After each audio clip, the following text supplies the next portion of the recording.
But Rod and Shirley fight quite a lot, and we're really close and we can hear it. But one night they're yelling and Shirley's had enough. Rod's had enough, and he says, when I die, I'm going to dig my way out of the ground, I'm going to come back and haunt you the rest of my life.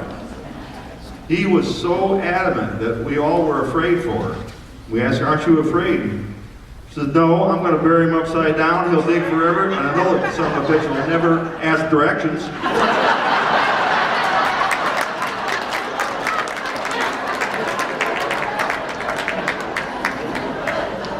Another time, they had a little quarrel, and Rod yells, when you die, I'm putting on your headstone, here lies my wife, cold as ever.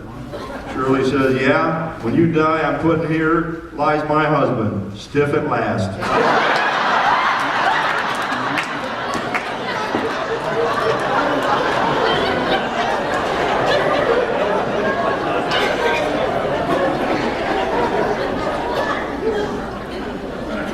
President Obama and Queen Elizabeth were taking a carriage ride around Buckingham Palace.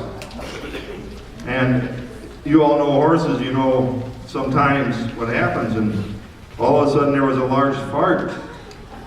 And the Queen says, you know, even royalty, we can't prevent nature. And he says, oh, I thought it was one of the horses.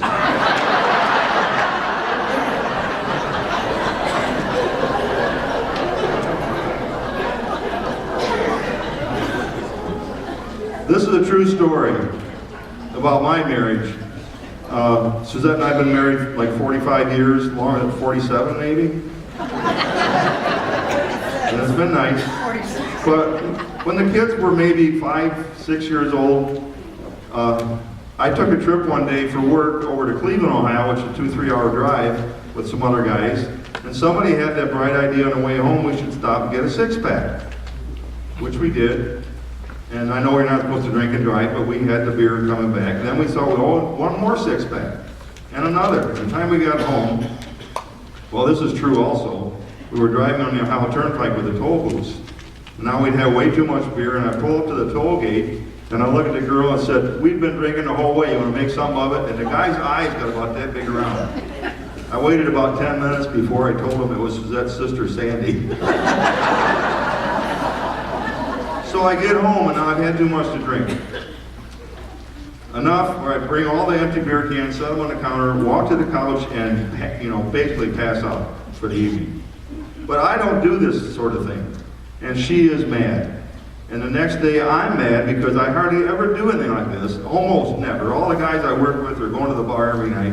And all day long I'm getting more and more steam that she would be so upset over me doing this one time. It was toward the end of the day, and I looked at my desk at the calendar, and it said, August 16th. Oh my God. Yesterday was her birthday. Oh, of course the kids are too young to do anything for the birthday, and I thought, oh, I can't go home. There's no way I can go home. So I called the florist in the little town there. I said, you take the biggest bouquet that you can possibly put together and deliver it to Suzette, and I told him a real mushy thing to write on the card, whatever. And then finally I got the nerve to go home, right? So I get home, and it was okay, she forgave me. Well, about 3 weeks later, I told him, I said, I'll stop up and pay you. Well, about 3 weeks later, my dad and I we cut firewood together. And we're out cutting firewood, and this van drives up the driveway, maybe stays 3 minutes. The guy gets back in his van, drives out. And we're out in the woods a little bit. I can see it, but I can't talk to the guy or anything. So we came in for lunch, and I said, well, who was here in the van? He said, Kuznos. She said, Kuznos. I just paid for my pot flowers. So, I'm in trouble for life.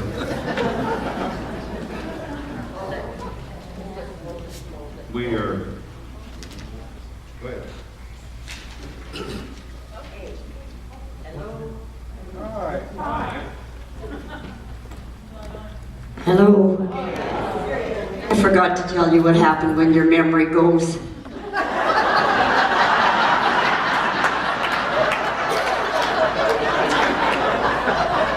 I was getting ready for the show, and Bill said, Kaylee, Did you know you have a suppository sticking out of your ear?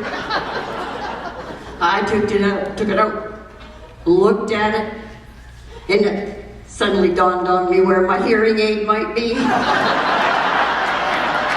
It's awful.